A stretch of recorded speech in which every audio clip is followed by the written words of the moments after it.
Erev Tov, Rabotai. Two good questions I have today, interesting things. One is, first of all, somebody asked me, send me a good question. Are you allowed to do tavino? You know tavilat kelim, right? You know what this is, right? We take the kelim to the mikveh. When you buy new kelim, you have to take them to the mikveh. Which ones you have to take? And which ones you don't take? Good question, yeah. That's just the beginning, right? Just to cover, to make you understand. Because a lot of people, sometimes I go to the mikveh, especially here in New York, I remember I used to go when I was in my younger days. I would go to the mikveh, and I would see some person bringing like boxes, of things, kelim, to tovel them in the mikveh. Boxes, like this. Like, he owns a hotel or something, this person. I don't know what he has in there. So I would look, in there to see what does he have in there? What is he toveling? How much kelim does he have? This guy, So what does he do? He takes out, these dishes, porcelain, china, things like this, and he's putting it into the mikveh, So I told him, I said, excuse me, but, in the halakha it says you have to tovel only, what? Metal and glass, So why are you bringing these china dishes, these porcelain to tovel them in the mikveh? You're wasting your time, chabal. Don't you have something better to do? Maybe, you should find a hobby, something like that, do something better with your life.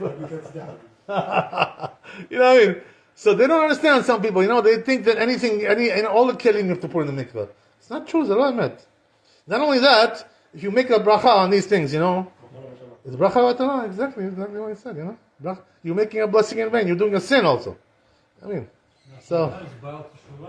When he's starting to be a kosher, he Yeah. wants to do the tearing on all the dishes he has. Because once you need to Yeah. do everything. Right, so the thing is, that when it comes to these things, china, and porcelain, you don't take this to the mikveh. Don't waste your time. Not once, not twice, not three times. Forget about it. You don't need it. It's not necessary. Why? Because the Chazal, according to the Torah, you only have to put in metal. Matechet. The rabbis also added glass to put in. This is a rabbinical. Why did they add glass? What's the reason why? Because they say it looks like metal, in other words, it's smooth, like metal. So they added glass, but that's it. They didn't add nothing else. So That's all you got. If you buy ceramic plates from the store, you don't need to... No, don't waste your time. Why? Chabal, Learn some Torah, do something, learn some halachot, do something useful in your life. Why waste your time taking these dishes to the mikveh? Chabal. But there is one thing, that the minhag was to take them. We're talking about the old china, that they had in the old days, which was that there were two kinds. One is that they used to cover the dishes, overlay them, with lead, with metal, So in the inside it was porcelain, cheres. On the outside it was metal. So this, it says in the Ramah that the minhag is to put them also in, even though they're not totally metal. Okay, that's okay, that's fine. That according to Ramah, it's a minhag. Also, there's a minhag to put like old china, which was glazed with glass. On the outside is glass, Inside, cheres, porcelain, outside glass. Okay, those they put in. But today, they don't make dishes like that anymore. You understand? Nobody makes them anymore like that. What do you call it? All of them are just glazed with plastic, or some material like that. There's no glass anymore. There's no metal anymore. That's it. It's finished. No such thing like that. There are some dishes that are, like corel, this came out already a long time ago, corel. So corel, it's glass, even though it doesn't look like glass, but it's glass.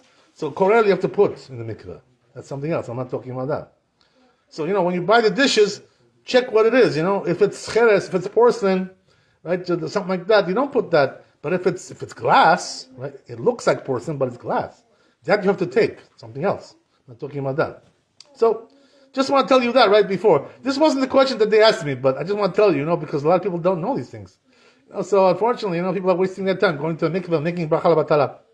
Kas v'shalom, right? To do such a thing like this. We're not shishim today about mixing dishes, like they're going to make it from few materials. What does that mean? For example, you have something that it's not going to be 100% metal. Yeah. Mix, I don't know. Alloys, right? We call that alloys. Right. So Mixtures, So we're not supposed to put it without a bracha, for example? The truth is, we don't have things like that today very much. It's very not something very common. It's lo matzui. Yeah, so we're not really hoshesh for that. Just a thing like that. So most of the dishes today are just porcelain, glazed with plastic or something like that. That's all there is. There's nothing else there. It's clay, that's what it is. It's adama. Okay, whatever. Anyway, that's one thing, but that wasn't the question that they were asking me. The question was, can you, when you want to tovel it into the mikveh, right? Can you take it into the mikveh, which is all snow? There's no water in there, just snow. Sheleg. Is this a kosher mikveh? To put into sheleg? It's water, isn't it?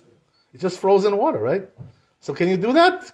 That was the question that they asked, So the truth is, it's brought down in the Shulchan Aruch. What do you want to say something? It's brought down in Shulchan Aruch. What does it say there?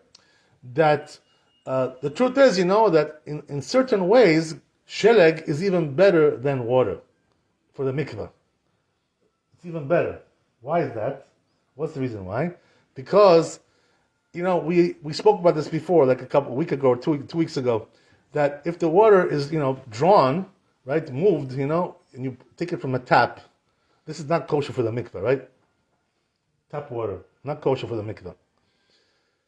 But the thing is, okay, so now, there's a story like this one time that Baba Sali, when he went to Morocco, he built a mikveh over there, and his community built a mikveh there. But there was no rainwater, in Morocco they have no rain in the summer. So he prayed to Hashem, made a miracle. The rain came in the summer, filled it up. But what about if you're not Baba Sali? So what do you do, if you have no rainwater? How do you fill up your mikveh? What do you do? That's the question. Because you need some rainwater in there. You can't use tap water. So the answer is, it says in the Shulchan Aruch like this. What you can do is bring ice, or snow to the mikveh. It's still water. Yeah, it's still water. But the thing is, that the rabbis were not gozer on this. They didn't make a decree on that it's not you cannot use water like ice like this or snow. Even though it's sha'uv, it's drawn, it's moved around. So therefore, what you can do is bring a lot of ice, bring a lot of snow, put it in there, and when it melts, voila, the mikveh is kosher. That's it. Can you imagine such a thing? Don't mix with the regular water, just... Yeah, just put the ice in there, snow. That's it, right? Let it melt down. Once it melts down, that mikveh is kosher. Doesn't matter where the ice came from. Doesn't matter. It could come from a company, some goy. It doesn't matter. It's all the same. This is how you make a kosher mikveh if you don't have rainwater. Okay. This is what you do. If you have next to you, let's say, a river, Yeah. can you take that to the river for a mikveh? It's a good question. The truth is, I spoke about this already a long time ago. I wrote about this in my posts, that the river, it's a machloket. It's not so clear, if the river is kosher. It's better to go to the ocean, to the beach. Beach is 100%. You know what I mean? Or lake is good, But river, since the water is moving, so then there can be problems with that. Okay. It's Yeah. not a problem if ocean is salty water? No problem. You can go to the ocean, go to Rockaway Beach, whatever, right? Whatever you want to go. Coney Island, you can put it in there, no problem. Jones Beach. If you're in Miami, let's say Yeah. there is a lack of rain, Right. so you Yeah. can bring just the water from the ocean and fill You don't bring it, you go there. That's what you do. You have to go there. You can't bring it over here. If you don't have water to fill it up the mikveh, can you bring from there and fill it inside? Only if it's ice, only if it's snow. You understand? Not regular water. So if you don't have rainwater, what you gotta do is bring some ice and snow and fill it up like that. That's what you gotta do. Not from the beach. Anyway, so here's the thing. Right? They asked me now, but once it melts, it's kosher, that's for sure. The mikveh is kosher, like as is. But what about before it melts, Before it melted. What about that? It's snow. Can you put the dish, or whatever, the cup, whatever, the silverware inside the snow? And, that's going to be kosher? So, the truth is, the Beit Yosef, there's a machloket about this. There's a machloket. There are some opinions that say that you can put it in the snow. Some say you cannot. So, Beit Yosef says over there, Maran Beit Yosef, that he says really the more correct shita, opinion, is the one who says that's kosher, to put it into snow. And even though the other one is saying you cannot do it, but he says really they're more correct. But he says anyway, lemaaseh, if it's talking about a woman, which is isur karet, that's go to mikveh, for her nida. So she should be machmir, he says, try to be machmir. But when it comes to other things, not so really, not you don't have to be so machmir. Anyway, in the Shulchan Aruch, he paskins over there that you can use snow. Mikaradin, right? According to halakha, you can use snow to put stuff in there. If you want to be machmir, good to be machmir, and wait till it melts first. And then use it tomorrow, whatever, right? Whatever, how long, whatever it takes, until it melts down. But the truth is, mikaradin, so if a person has no choice but to put it into snow, he went to Greenland, Trump wants to buy Greenland, So Greenland is it's frozen over there. So sometimes you have to put it into snow. It's kosher to put it into snow. Okay, whatever. Anyway, that's an interesting thing. But anyway, I want to tell you something else also, very, very interesting. Which is, it says in the Gemara Shabbat, Nun Hey, it says over there, Chotamo shel HaKadosh Baruch Hu emet. You know what that means? What does that mean? The seal, right, the signet of HaKadosh Baruch Hu is the truth. HaKadosh Baruch Hu, wherever the truth is, Hashem is there. Wherever it's sheker, Shekhinah, right, doesn't want to be there. Sheker is no good. Hashem doesn't like sheker. He's only there when truth is there, emet is there. That's why it says in the pasuk, we just saw this, right, in Mishpatim. Midvar sheker tirchak. What does that mean? Stay away from sheker. Don't be a liar, There are some people, unfortunately, you know what I'm talking about. Every other word they say is a lie, They're always lying. Shekarim, this, all kinds of nonsense. You never know if he's telling the truth or not, this person. You know what I mean? Half of what he says is a lie.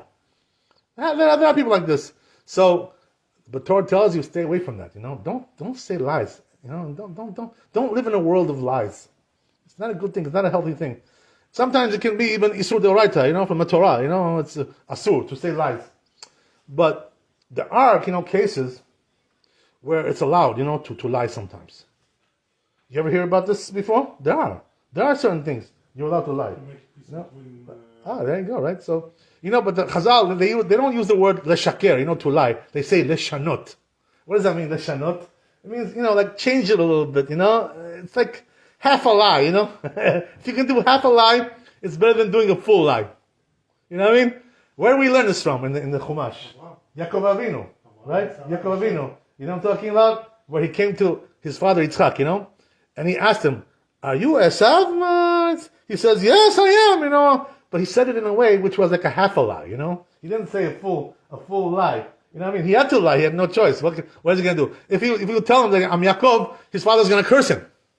Shem Yachem, right? Also, we learned from Hashem and Abraham and Sarah when he came to him and he told him why Sarah said that Abraham Zaket. Right. And Hashem came. And right, but those are malachim. Here we're talking about people. You know what I mean? No, Hashem. Yeah. Because Hashem came to him. Yeah, that's what I'm saying. But here we're talking about Yaakov Avinu. He himself lied. Hashem, you know what I mean? He lied. So that's the thing. Yeah, you're right. I see what you mean. But anyway, the point is, right, that you see that sometimes you're allowed to lie. But they say, even when you're allowed to lie, do a minimum. Don't do too much. Only what you need. That's why they call it the shanot. Change it a little bit. Alter it a little bit. So what are the cases that a person is allowed to lie? Like Yonatan said, Rabbi Yonatan, right? He said that there's. He doesn't like that, right? He says, "No, you call me Rabbi? Well, I'm a businessman. I'm a computer guy. Don't call me Rabbi," right? He's telling me. So the truth is, that there's a Gemara about this also. You know what I'm talking about? It says there was this guy. I'll tell you a fast story. I don't want to take too long, but Rabbi Eliezer ben Durdia. You know who this guy was? Right? This guy was a playboy. You know what I mean? They called him Rabbi. Rabbi Eliezer, playboy. He goes to chozonot, prostitutes. He used to go. So they say, he went to every prostitute. He was a big playboy, this guy. He wanted to live it up. And then in the end, like towards the end of his life, he did teshuvah. The last day of his life, he said, it's enough already, my crazy life, it's enough. That's it, I'm doing teshuvah. No more zonot. No more prostitutes. So in the last day, he did teshuvah. Last day, he died that day that he did teshuvah. So listen to this now, right? So the Gemara asks over there this question that he's saying, right? You calling him Rabbi? Excuse me, this guy was about teshuvah, and the last day he did teshuvah. He wasn't Rabbi. What Rabbi? So why are you calling him Rabbi? So Gemara answers, why? Anybody who knows the emet, he has emunah, the emet of Hashem, we can call him Rabbi. This is what it says, He has emunah, he has faith in Hashem, faith in the Torah. You can call him Rabbi. It's not a sheker. That's what it says, So I remember, when I was in Yeshiva Maran over there, there was this guy over there who was Shamash of the Beit Knesset, Gabbai, Shamash, working over there, and and Maran would come, and sometimes he would call him Rabbi. What's Rabbi? This guy's Amaretz, doesn't know nothing. But then I realized, he was right, because any person who has emunah, he knows the emet, the truth in Hashem, we can call him Rabbi. Okay, that's a different story. Okay, so getting back to what we said, right? There are some times that you're allowed to, change the truth a little bit, lie. So what's in it? Like you said, right?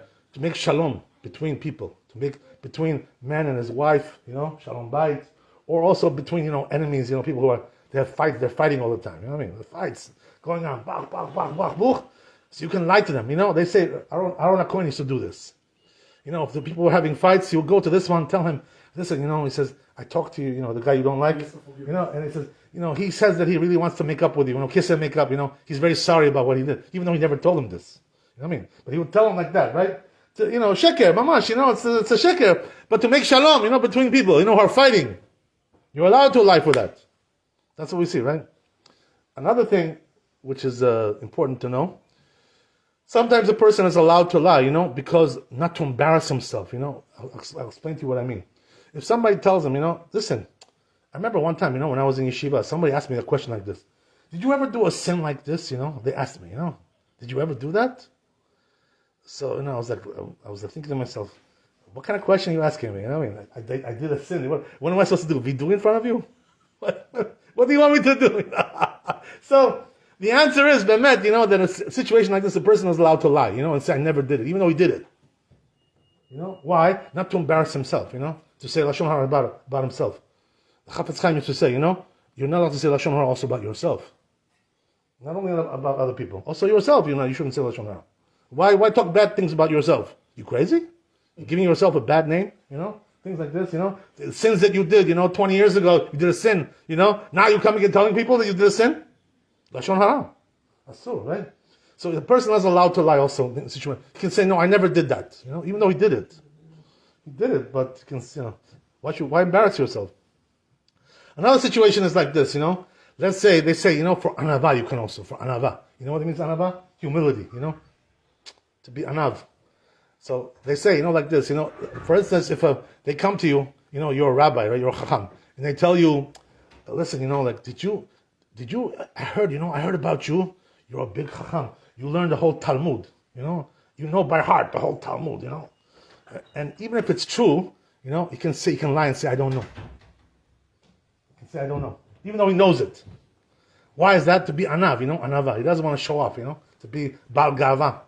So he's allowed to lie, to show anava, to display anava. And that's also another thing. They ask him, did you ever learn this Masechet, Masechet Yevamot? It's a hard one, Yevamot. You can tell, even though you learned it, you can say, I didn't learn, I never learned that. Even though he did learn it. You don't have to tell people everything you did.